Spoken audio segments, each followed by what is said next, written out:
সদর আমাদের যিনি ডিএম ওনার টাস্ক ফোর্স একটা গঠিত হয়েছে যেটা চাইল্ড লেবার রেস্কিউ।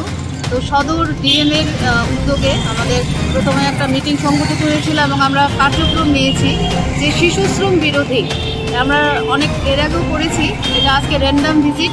এখানে আমরা আগরতলা শহর অঞ্চলে কয়েকটা রেস্তোরাঁতে গেলাম, তারপরে আমাদের স্ট্রিট কতগুলো স্টল আছে ওইখানে আমাদের সাথে আজকে উপস্থিত আছে। সার্ভিসিং সেন্টার থেকেও উদ্ধার করা হয়েছে মোটর যেটা গ্যারেজ, সেখান থেকে মোটর মেকানিক সেন্টার এখানে উপস্থিত আছে আমাদের মাননীয় ডিসিএম যিনি সদর এবং লেবার ইন্সপেক্টর, লেবার ডিপার্টমেন্টের অন্যান্য স্টাফরা আছে, তারপরে চাইল্ড লাইনের দিদিমণি আছে, আমরা চাইল্ড ওয়েলফেয়ার কমিটির থেকে আছি।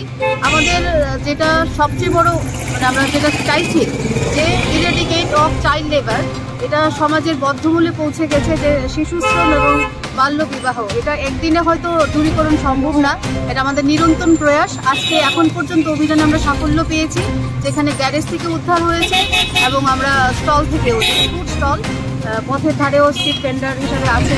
তো আমরা তো আমাদের কাজ করছি, এটা আমাদের প্রশাসনিক কাজ আমরা করব। আমরা জনগণের কাছেও একটা বার্তা দিতে চাই এবং আমাদের একটা আপিল থাকবে যে আপনারা সবাই মানে সর্বব্যাপী এটা একটা গণ আন্দোলনের রূপ ধারণ করুন যে আমরা ত্রিপুরা রাজ্য থেকে শিশু শ্রম মানে একটাও যেন শিশু বয়সের আগে 18 বছরের আগে কাজে নিযুক্ত না হয়, যেটা তার স্কিল ডেভেলপমেন্ট এবং সার্বিক বিকাশে আমরা হিউম্যান রিসোর্স হারাচ্ছি। এইভাবে চাইল্ড লেবারের এই ভয়াবহতা, আমরা হয়তো দারিদ্রতার কথা বলি কিন্তু আমাদের উচিত সরকার আমাদের জন্য যে মিশন বাৎসল্যের মতো স্কিমগুলো দিয়েছে এগুলোর প্রপার ইউটিলাইজেশন করে সমাজ থেকে যেন শিশু শ্রম আমরা রোধ করতে পারি।